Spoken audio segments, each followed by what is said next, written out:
গর্ত থেকে বেরিয়ে এলো গোপন সত্য। যারা এতদিন ভেবেছিল যে ভারতীয় বায়ুসেনা কেবলমাত্র রাশিয়া এবং আমেরিকার উপর নির্ভরশীল, তারা এবারে ভুল প্রমাণিত হলো। হ্যাঁ, রাশিয়া আর আমেরিকার বায়ুসেনার উপর মোটে নির্ভরশীল নয় ভারতীয় বায়ুসেনা।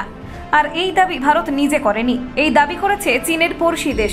সেখানকার বিশেষজ্ঞদের কথা শুনে রাতের ঘুম উড়েছে চীন পাকিস্তানের মতো শত্রু দেশের। জানেন কি কোন দেশ একথা স্বীকার করে নিয়েছে?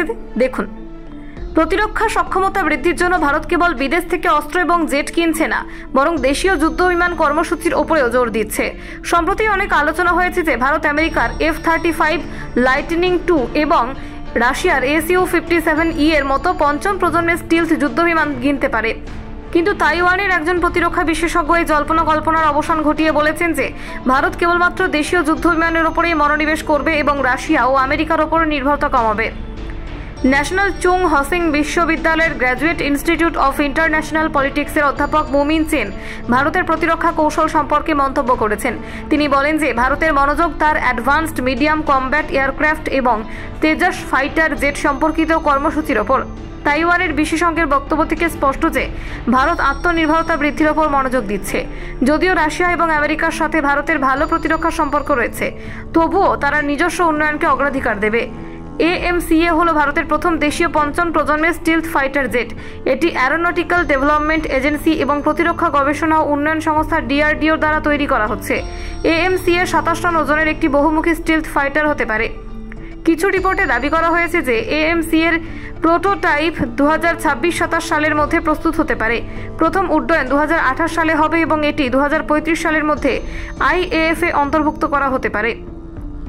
তেজস MK-1A এবং তেজস MK-2 হল ভারতের 4.5 প্রজন্মের দেশীয় যুদ্ধ বিমান। এগুলি হিন্দুস্তান অ্যারোনটিক্স লিমিটেড দ্বারা তৈরি করা হচ্ছে।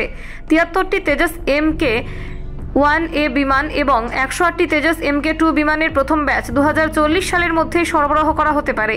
এরপরে আরও অর্ডার নেওয়া যেতে পারে। এই বিমানগুলি ভারতীয় বায়ুসেনার পুরনো জাগুয়ার মিরাজ 2000 এবং MiG-29 বিমানে স্থলাভিষিক্ত হবে। প্রসঙ্গত উল্লেখ্য, এই বছর প্রতিরক্ষা ক্ষেত্রে রফতানিতে রেকর্ড গড়েছে ভারত। প্রতিরক্ষা মন্ত্রী রাজনাথ সিং দাবি করেছেন 2024-25 অর্থবর্ষে প্রতিরক্ষা ক্ষেত্রে ভারতের রফতানির অঙ্কটা 23,622 কোটি টাকা ছুঁয়ে ফেলেছে, যা 2023-24 অর্থবর্ষের থেকে 12.04% বেশি তো বটেই। সেই সঙ্গে ইতিহাসে কখনো প্রতিরক্ষা ক্ষেত্রে ভারতের রফতানির অঙ্কটা এই রকম স্তরে পৌঁছায়নি। প্রতিরক্ষা মন্ত্রকের তরফে জানানো হয়েছে গত অর্থবর্ষে রাষ্ট্রায়ত্ত সংস্থাগুলির রফতানি বেড়েছে 42.85%, আর সেটা থেকেই প্রমাণ মিলেছে যে বিশ্ববাজারে ভারতীয় সামগ্রীর গ্রহণযোগ্যতা ক্রমশ বৃদ্ধি পাচ্ছে।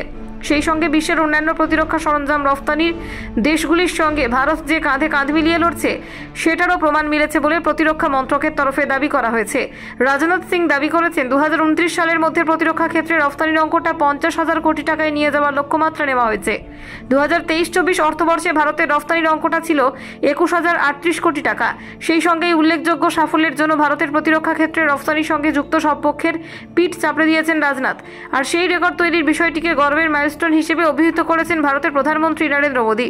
তিনি বলেন, আত্মনির্ভরতার পথে এবং প্রতিরক্ষা সরঞ্জাম উৎপাদনের ক্ষেত্রে বিশ্বের নেতৃত্বদানের পথে এটা নিঃসন্দেহে একটা গর্বের milestone. Bureau report, Bangla digital TV.